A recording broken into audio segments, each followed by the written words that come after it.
바라보면 모두 다 말하지.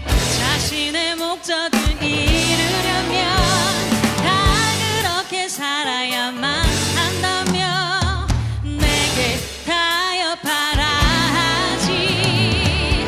세상에 말을 하는 성공과 실패가 내 삶이 막연하다만 해도 주 뜻대로 순종하며 사는 거 내가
주님 앞에 다시 한번 감사의 박수.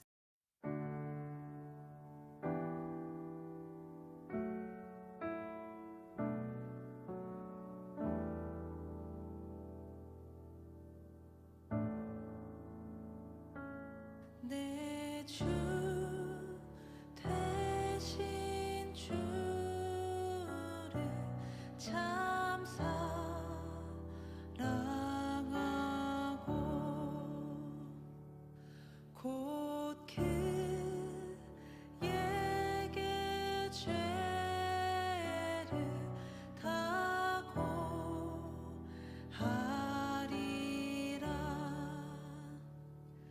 그는 해를 주신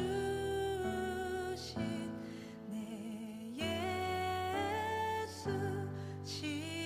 예수시니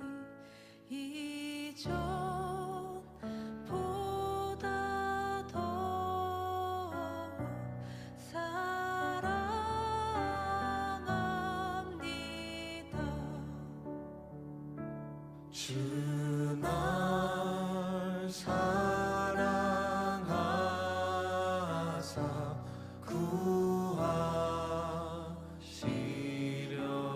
구하시려고 저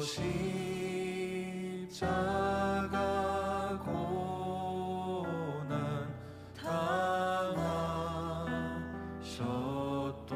당하셨도다. 그가 시관 쓰신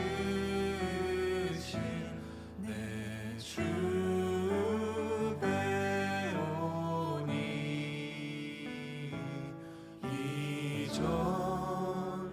이전보다 더욱 사랑합니다. 내 평생에 힘쓸 그 큰 의무는 주 예수의 덕을 늘 기리다가 숨질 때라도 내 할 말씀이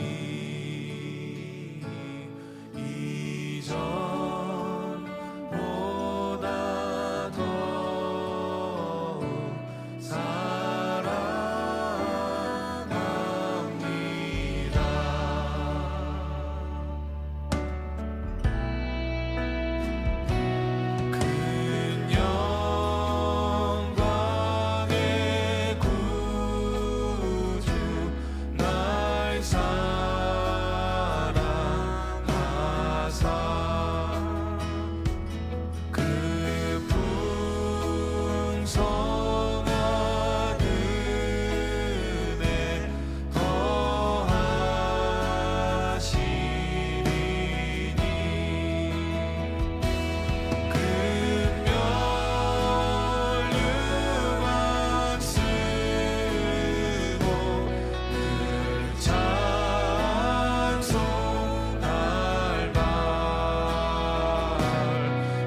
할렐루야. 우리 지금부터 2022년 11월 12일 토요일 말씀으로 여는 새벽 함께 합시다.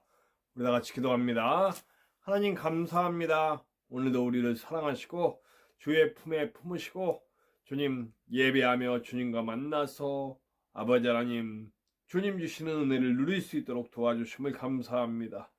주님께서 치유하시고 회복시키시고 위로하시는 은혜가 넘치게 하시고 세임 주시는 그 은혜로 또한 우리가 세상에서 아버지 하나님의 나라를 만들어갈 수 있도록 인도하여 주시옵소서. 부족한 종 주님의 손에 잘 들려 쓰일 수 있도록 도와주시고 모든 것이 연약하고 부족해도 주님 채우심 속에 설 줄로 믿습니다. 주님 성령으로 충만하게 하시고 우리가 살아가는 모든 곳에서 예수 그리스도의 보혈과 그 사랑의 은혜가 넘치게 될 수 있도록 인도하여 주시옵소서. 언제나 함께 하시는 예수님의 이름으로 감사하며 기도하옵나이다. 아멘. 오늘 함께 나누실 하나님의 말씀은 창세기 46장 8절에서 27절까지의 말씀입니다. 창세기 46장 8절에서 27절까지의 말씀입니다. 우리 함께 나누시겠습니다. 애굽으로 내려간 이스라엘 가족의 이름은 이러하니라. 야곱과 그의 아들들 곧 야곱의 맏아들 르우벤과 르우벤의 아들 한옥과 발루와 헤스론과 갈미요.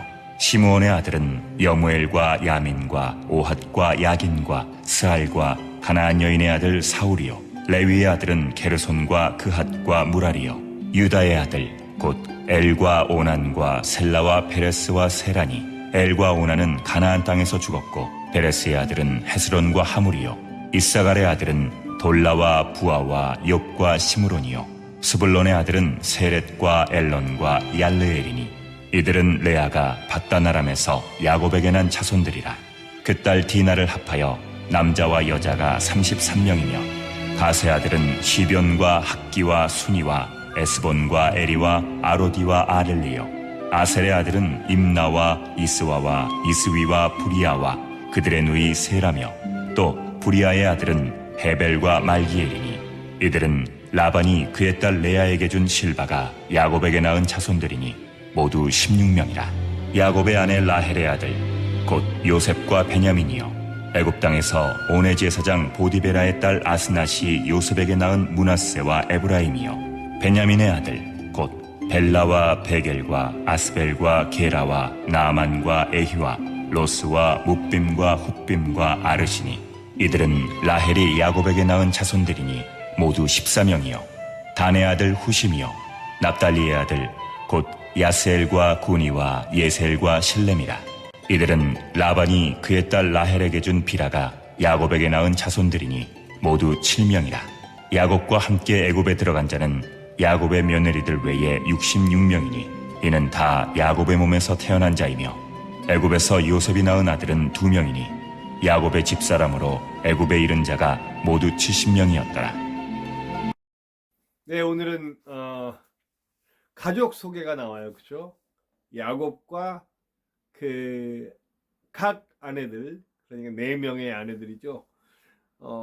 크게 구분하자면 레아의 소속, 라헬의 소속, 그리고 몸종들에 따라서 이렇게 4명의 엄마들에게서 나온 아이들에 대한 이야기가 나옵니다.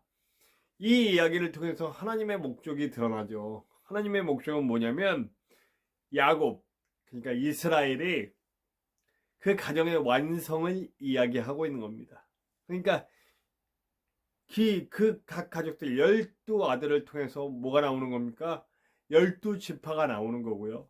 근데 사실 레위는 이제 그 제사장 지파가 되고 이제 요셉의 아들 에브라임과 므낫세가 각각 한 지파를 맡게 되면서 요셉 지파가 되는 거죠. 2개 지파는. 12지파가 되고 제사장 지파까지 완성되면서 이제 나라가 시작되는 그 시작을 열을 수 있게 된 거죠. 그러니까 이 첫 번째 목적인 야곱 가족, 이스라엘 가족의 완성을 이야기하고 있습니다. 총 합계 다 더하면 가족 수가 몇 명이 됩니까? 70명이 됩니다. 70명. 70명은요, 여러분 제가 요한계시록을 하면서 여러 번 말씀드렸는데 숫자의 의미가 있다고 그랬어요. 그죠? 7은 무슨 수입니까? 완전수예요. 근데 거기다 가득하다고 표현될 수 있는 열, 그걸 곱한 거예요. 그러니까 70이에요. 그러니까 가장 작은 단위로 완성된 수라고 할 수 있죠. 70은. 그러니까 가장 작은 단위로 완성된 수를 이야기하는 겁니다. 그러니까 이 의미는 하나님의 말씀이 그 의미 속에 섞여 있는 것이기도 하죠. 야곱의 가족이 70명으로 애굽에 들어감으로써 이제 완성된 하나의 가족에서 이제 완성된 하나의 민족으로 되고, 그리고 출애굽에서 40년간의 훈련을 통해서 이제 가나안 땅에 들어가서 가나안 땅을 정복함으로 완성된 나라가 되는 거고요. 이제 그 다음에 그들이 마지막 목적을 이루어야 돼요. 그것은 뭐냐면 온 세계에 하나님의 이름, 온 세계에 하나님의 사랑을 보여줌으로써 온 세계가 하나님을 섬기도록 만드는 일이에요. 근데 그들은 그것을 실패했죠. 그래서 예수 그리스도를 통해 온 세계의 모든 족속이 하나님께 나올 수 있는 길을 열어줬죠. 예. 어쩌면 그런데 예수님이 또 야곱의 자손이고 또 이스라엘 족속 안에 있었으니까 어느 정도는 이뤘다고 보겠지만 사실은 그들은 실패한 거죠. 네. 그 실패한 얘기는 또 나중에 하도록 하고요. 어쨌든 그들은 이렇게 하나님의 만들어짐 속에서 이제 그들의 사명을 이어갈 그 터전들을, 그 기본들을 만들어 가는 거죠. 근데 저는 그런 생각을 했습니다. 야곱의 이야기, 이스라엘의 이야기, 지금 이제 완성된 하나의 가족이 된 거예요. 70명이라고 하는 완성된 하나의 가족이 됐는데, 사실 좀 과거로 되짚어 올라가 보자고요. 올라가 보면 어떤 얘기가 나옵니까? 삼촌 라반의 집에 있을 때 삼촌이 계속 이 야곱을 이용해 먹기 위해서 계속 거짓말하고 술수 쓰고 이럴 때 그가 한탄처럼 내뱉은 말이 무엇입니까? 나의 집은 언제 세웁니까? 나의 가정은 언제 세웁니까? 이런 한탄을 했었죠. 네. 그런 한탄하던 때가 있었어요. 근데 지금은 어떻습니까? 완벽한 가정이 이루어졌어요. 완벽한 집이 세워졌어요. 70명이나 되는 완벽한 집이, 그러니까 가장 기본적인 단위로 완성된 집이 세워졌단 말이에요. 하나님은 일하고 계신다. 네. 그때는 어떤 생각이었을까요? 언제 내 집을 세웁니까? 라고 했을 때 그의 마음은 정말 참담하고 희망이 안 보이는 그런 상황들을 봤겠죠. 그렇게 아무것도 보이지 않던 야곱이 이스라엘이 되고 이제 이렇게 하나의 완성된 가족을 만들어서 집을 세웠습니다. 그 당시에는 전혀 그 한탄의 목소리가 나오던 그때에는 이런 날이 오리라고는 생각하지 못했겠죠. 더군다나 여러 가지 과정들을 통해서 요셉을 통해 이제 애굽 땅에 들어가서 더 확실한 민족이 되어가는 과정을 밟아가리라고는 생각하지도 못했을 거예요. 과연 내 집을 세울 수나 있을까 하는 시절이었으니까요. 그러나 하나님은 그 과정들을 통해서 이뤄 가셨단 말이에요. 분명하게 하나님의 손길을 펴고 이루심으로, 이끄심으로, 함께 하심으로 결국 이들은 이스라엘이 되고 가나안 땅에 들어가고 왕이 세워지며 그런 과정들을 이제 이뤄가게 되겠죠. 우리에게도 정말 한치 앞에 미래가 보이지 않을 때가 있어요. 이건 어떻게 될래나. 네. 저도 사실 그런 생각 많이 했어요. 10년 후엔 어떨까? 20년 후엔 어떨까? 저도 지금 그래요. 저도 사실 미래가 잘 보이진 않아요. 잘 보이진 않아요. 그런데 제가 10년 후에 어떨까, 20년 후엔 어떨까, 이랬으면 좋겠다라는 생각을 했었어요. 이랬으면 좋겠다. 근데 그 10년 후, 20년 후에 지금 현재의 나는 이랬으면 좋겠다하고는 상당히 멀어요. 근데 이랬으면 좋겠다라고 하는 것들은 사실은 내가 원하는 거죠. 그렇죠? 내가 이랬으면 좋겠다라고 하는 것과 상당히 멀리 있어도 사실은 제가 지금 이렇게 복음 가운데 하나님의 말씀에 집중하여 세워진 목회자가 됐기 때문에 내가 생각했던 거하고는 상당히 멀어도 저는 지금의 제가 된 게 참 감사합니다. 지금의 제가 돼서 말씀에 집중하고 그 말씀 가운데 담긴 하나님의 뜻, 이 땅에 하나님의 나라를 만들어 가야 하는 그런 사명에 대해서 더 깊고 그리고 더 진지하게 생각할 수 있는 목회자가 돼서 너무너무 감사해요. 내가 만약에 내가 바라던 모습의 미래가 펼쳐졌다면 저는 아마 복음을 오해하고 곡해하고 그리고 또 고집스러운 그리고 남의 상황을 제대로 볼 줄 모르는 그런 어떤 편협한 목사가 하나님의 뜻과 좀 멀어져 있는 목사가 되어 있을지도 몰라요. 물론 안 가본 길이기 때문에 제가 함부로 말할 수는 없습니다. 그러나 현재 제가 생각하던 그 과거의 10년, 20년 후에 저보다 지금의 제가 저는 훨씬 더 좋습니다. 그리고 감사하죠. 저는 젊어요. 아직도 미래가 궁금하고, 네. 어떻게 하나님이 저를 쓰시고 이루어 가실지 참 기대가 됩니다. 네. 뭐 인생 끝날까지 저는 하나님께 사용되다 가야 되니까요. 제가 지금 일하는 일터에서도 제가 목사인 거 다 알기 때문에 저는 사역이라고 생각하고 일을 하고 있고요. 제가 가는 모든 곳에서 제가 만나는 모든 사람들을 목적으로 대하며 하나님이 그들에게 대한 뜻이 무엇인지를 펼쳐가고 있단 말이에요. 그렇기 때문에 앞으로 어떻게 될지 몰라요. 네. 그러면서 하나님께 감사한 거죠. 아마도 저도 하나님이 이루어 가시는 그 속에 있는 거예요. 여러분의 상황은 어떻습니까? 여러분의 상황이 막 여러분의 생각과 막 전혀 다릅니까? 네, 그것도 너무 불만 갖지 마세요. 하나님은 그 일을 통해서 하나님이 여러분 개인에게 이루시고자 하는 뜻을 이루어가고 계시니까요. 야곱은 야곱에게서, 요셉은 요셉에게서, 유다는 유다에게서 하나님의 뜻을 계속 이루어가면서 그 뜻을 이루어가듯이 오늘 우리에게도 똑같이 역사하신다고요. 야곱이 한탄하면서 나의 집은 언제 세웁니까? 라고 했는데 이렇게 세워주시고, 또 야곱 개인의 모든 인생의 굴곡을 통해서도 많은 것을 깨닫고 알게 하고, 또 거기서 에서와 화해하게 하시고, 또 이렇게 가족을 이루게 하신 뭐 여러 가지를 회복시키고 또 이루신 하나님, 아들을 잃었다고 그렇게 힘들어했는데 결국 이렇게 놀랍게 된 아들을 다시 만나서 이렇게 될 줄 몰랐단 말이에요. 근데 하나님은 이루시고 행해 가신다는 거죠. 이런 모든 모습도 사실은 야곱이 원하던 모습과는 다를 수도 있어요. 그러나 하나님은 야곱을 통해 이렇게 일하시고 야곱의 집, 즉 이스라엘의 집을 이렇게 세우셨습니다. 오늘 우리도 우리가 원하는 대로 되지 않아도 하나님은 하나님의 뜻대로 우리를 세우실 겁니다. 어떤 방법인지는 알 수 없지만 하나님은 계속 우리를 세워가시기 위해 이끌어가고 계세요. 저도 여러분도. 그렇기 때문에 지금 우리의 상황에 실망하지 마세요. 지금 우리의 상황에 넘어지지 마세요. 지금 우리는 만들어지고 있습니다. 계속해서 만들어지고 있어요. 하나님의 뜻대로, 하나님의 원대로, 하나님의 꿈대로, 하나님이 하시고자 하는 대로.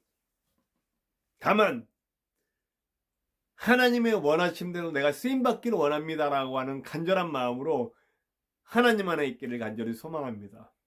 자꾸 내 욕심 이루려고 편법 쓰고 불법 쓰고 그러지 마세요. 네. 하나님의 원하심에 집중하고 사람을 대할 때, 일을 대할 때, 학업을 대할 때 무엇을 하든지 하나님의 원하심에 집중할 수 있는 저와 여러분들 되시길 바랍니다. 그렇게 해서 하나님의 열심, 이렇게 야곱의 집, 이스라엘 집을 세우듯이 우리를 세우시는 하나님의 계획 속에 그 놀라운 은혜를 발견하게 될 줄로 믿습니다. 오늘도 하나님의 인도하심 가운데 세워져가는 저와 여러분들 되시기를 간절히 축원합니다. 우리 함께 찬송해요. 찬송가 324장입니다. 예수 나를 오라 하네. 찬송가 324장입니다. 예수 나를 오라 하네. 함께 찬양합시다.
자, 우리 함께 기도해요. 기도하지. 주님, 나도 하나님의 세우심 가운데 있는 줄로 믿습니다.